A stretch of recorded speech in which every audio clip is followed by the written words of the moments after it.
Shalom, jumpa kembali dengan saya Pendeta Thomas Lukiman dari Jujur Ministry. Visi dan misi dari Jujur Ministry adalah visinya melayani dengan kasih sesuai dengan perintah kerajaan Allah, menjadi perpanjangan tangan Tuhan bagi orang miskin. Misinya membantu mensejahterakan masyarakat yang miskin, membangkitkan empati bagi orang tua dan anak-anak muda yang memiliki gaya hidup berbagi dan memiliki hati yang berkemurahan. Baik, sebelum kita akan mendengarkan perenungan firman Tuhan, kita akan memulainya di dalam doa. Bapa, di dalam nama Tuhan Yesus, kami mengucap syukur bila hari ini kami boleh menerima segala kebaikan-Mu dan anugerah-Mu yang berlimpah-limpah di dalam setiap kehidupan kami. Melalui perenungan firman Tuhan ini, kami boleh lebih mengenal akan pribadi-Mu. Kami membuka hati dan pikiran kami siap untuk diberkati oleh kebenaran firman-Mu. Di dalam nama Tuhan Yesus, amin.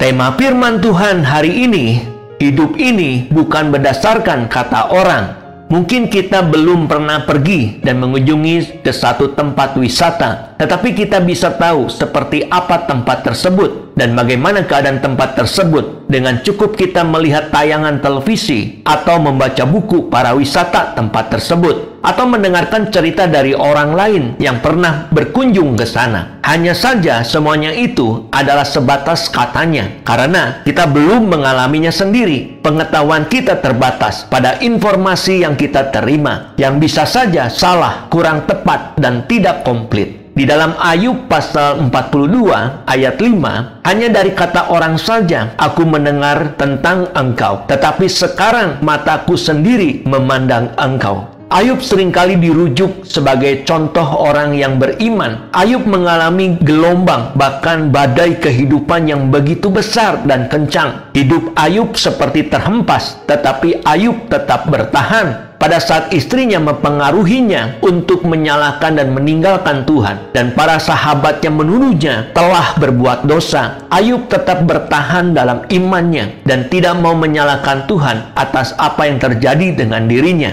Di saat Ayub tiba pada titik nadir kehidupannya, Allah datang kepadanya dan menyatakan banyak hal kepada Ayub. Allah menegaskan bahwa Ia adalah Tuhan yang punya kuasa dan kontrol atas kehidupan ini. Hal ini membuat Ayub mengalami sendiri perjumpaan dengan Tuhan yang telah memberinya pengertian dan hikmat. Ayub mengakui bahwa Tuhan sanggup melakukan segala sesuatu dan tidak ada satupun rencananya yang gagal. Sebagai seorang beriman, hendaknya iman kita bukan lahir dari pengetahuan dan pengertian yang kita terima dari orang lain. Iman yang sejati seharusnya lahir dari pengenalan secara pribadi dengan Tuhan. Iman yang sejati bukanlah kata orang, tetapi lahir dari keintiman kita dengan Allah. Lahir melalui pengalaman hidup kita bersama dengan Tuhan dan merasakan karya Tuhan di dalam hidup kita sehari-hari. Di dalam Mazmur pasal 34 ayat 8, kecaplah dan lihatlah betapa baiknya Tuhan itu, berbahagialah orang yang berlindung padanya. Hanya ada satu kebaikan, yaitu Tuhan. Ketika kita melihat Tuhan, semuanya menjadi baik. Sebaliknya, jika kita membelakangi Tuhan, semuanya akan menjadi buruk. Apapun yang terjadi di sekeliling kita dan apapun yang kita pikirkan akan menentukan besarnya kondisi perasaan hati kita. Sebaliknya, jika kita memusatkan hati dan pikiran hanya kepada Tuhan, maka kita akan menjaga dan menuntun hidup kita dalam damai sejahtera yang sempurna. Hidup ini sebenarnya sederhana. Jika kita melihat dunia ini serta memusingkannya, kita akan tertekan, apalagi mendengarkan perkataan orang. Tapi jika melihat Kristus, hati kita akan merasa tenang dan teduh. Itu sebabnya, jadilah seperti bayi yang tidak mau memusingkan perkara-perkara duniawi. Dia tahu hanya minum susu dari ibunya. Demikian pula, hendaknya setiap kita hanya merindukan Tuhan dengan firman-Nya yang membuat kita semakin percaya kepadanya, bukan berdasarkan perkataan orang lain.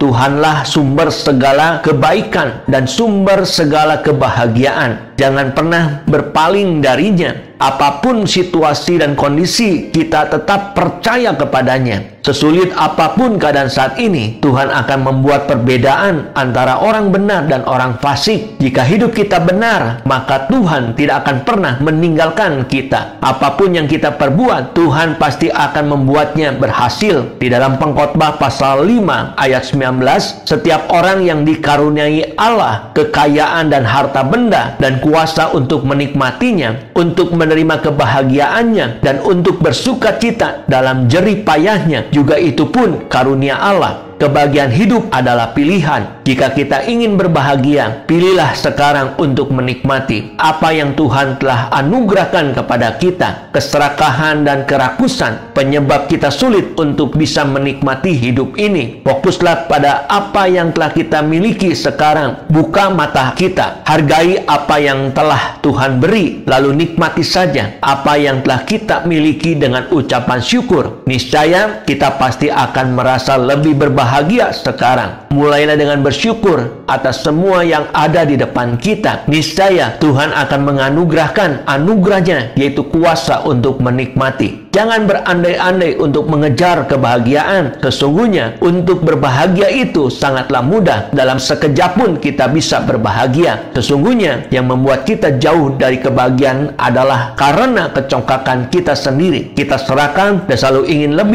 lebih berhasil dari orang lain, ingin lebih terkenal, ingin lebih hebat. Itu sebabnya kita tidak pernah puas dan tidak bisa berbahagia. Jangan sedih kalau kita sudah memberikan segalanya dan sudah melakukan apapun buat orang lain.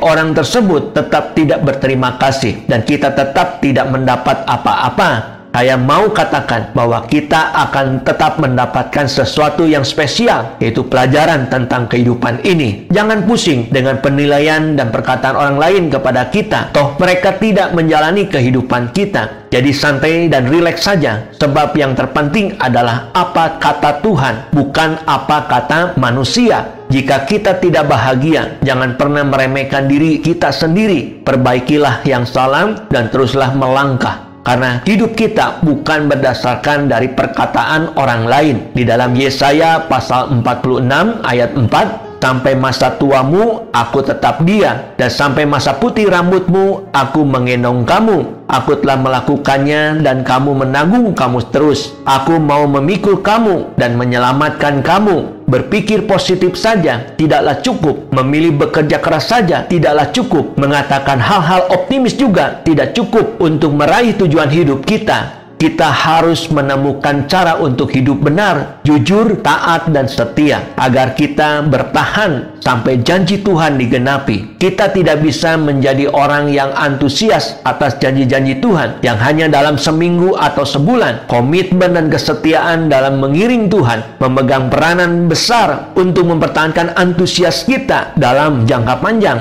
Isilah hidup kita dengan penuh ucapan syukur kepada Tuhan atas pemeliharaannya yang begitu sempurna atas hidup ini. Sabar dalam kesesakan, tetap setia dalam ibadah dan doa. Orang yang tinggal di dalam Tuhan serta percaya bahwa Tuhan tidak pernah ingkar janji, sekalipun situasi ekonomi memburuk dan persoalan hidup datang silih berganti, mereka akan tetap antusias, mereka tetap bersemangat dengan roh yang menyala-nyala untuk tetap berdoa dan berharap kepada Tuhan. Demikianlah perenungan firman Tuhan pada hari ini, dan saya akan akhiri perenungan firman Tuhan hari ini di dalam doa. Bapa, terima kasih bila hari ini kami boleh mendengarkan kebenaran firman Tuhan yang menuntun hidup kami saat menghadapi dan menjalani realitas kehidupan ini. Hari ini kami telah belajar bahwa hidup ini bukan berdasarkan kata orang. Sebagai seorang beriman, hendaknya iman kami bukan lahir dari pengetahuan dan pengertian yang kami terima dari orang lain, tapi lahir dari pengenalan secara pribadi, hidup bergaul, akrab dan karib